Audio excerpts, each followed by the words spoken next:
안녕하세요. 네오젠 과학 전문학원에서 고1 통합과학을 담당하고 있는 김원주 선생님입니다. 2023학년도 2학기 기말 풍동고 내신 분석 시작해 보도록 하겠습니다. 풍동고 예전 시험하고 비슷한 난이도의 시험이었다고 볼 수 있겠고요. 교과서의 지엽적인 내용들이 많이 출제가 됐었고 그 다음에 기본적으로 여기에 나와 있는 문제들은 우리가 많이 풀어봤던 많이 오픈된 문제들이었기 때문에 신유형 문제는 많이 보이진 않았다라고 생각이 듭니다. 그래서 90점 후반 정도가 1등급 컷이 되겠다라고 생각이 들고요.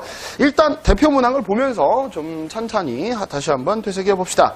일단 풍동 같은 경우는 시험 범위가 좀 튀었죠. 그래서 화학 반응도 들어갔기 때문에 아마 난이도가 살짝 높다고 느꼈을 수도 있습니다. 어려운 부분들이 들어갔기 때문에. 일단 4번 문제 같은 경우는 알루미늄 박에 녹슨 숟가락 이거 해석하는 문제들이 옛날 문제거든요. 그래서 지금은 잘 나오진 않는 문제 스타일이긴 한데 녹 제거하는 부분들에 있어서 산화원원 반응에 대한 문제들, 화학 반응식을 얼마나 쓸 수 있냐 하는 문제들. 그래서 이런 부분들은 아마 많이 문제 풀면서 그래도 좀 봤던 거기 때문에 여러분이 실수만 하지 않았다면 문제 풀 수 있었던 것 같고요.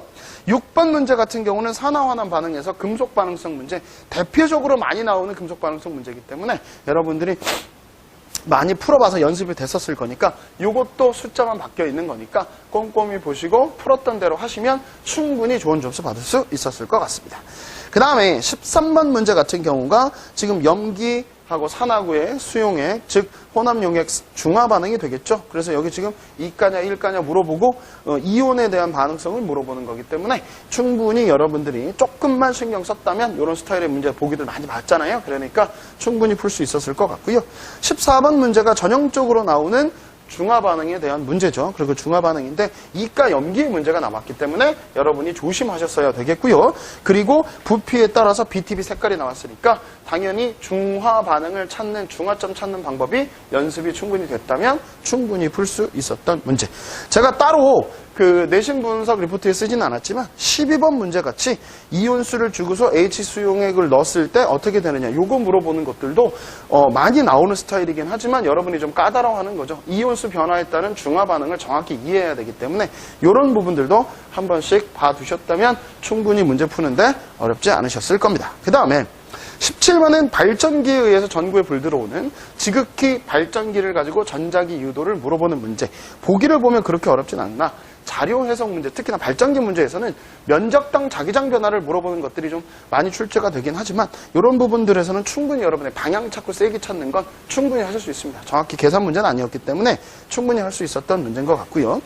그 다음에 20번 문제를 보면 변압기를 따로 냈죠. 그래서 이렇게 변압기를 따로 내면 왼쪽과 오른쪽의 전력이 같다. 그리고 가문 횟수가 전압에 비례하고 그 다음에 전류에 반비례한다. 이 정도의 개념만 알아서 이걸 가지고 여러분이 여기에 적용하는 것이니까 충분히 여러분이 하실 수 있을 것 같고요. 21번 문제 같은 경우는 변전소에서 전력을 수송하고 손실 전력이 어떻게 발생하고 그거에 따라서 어떻게 변화가 일어나는지에 대한 부분이죠. 많이 풀고 연습들을 해봤을 것이고요.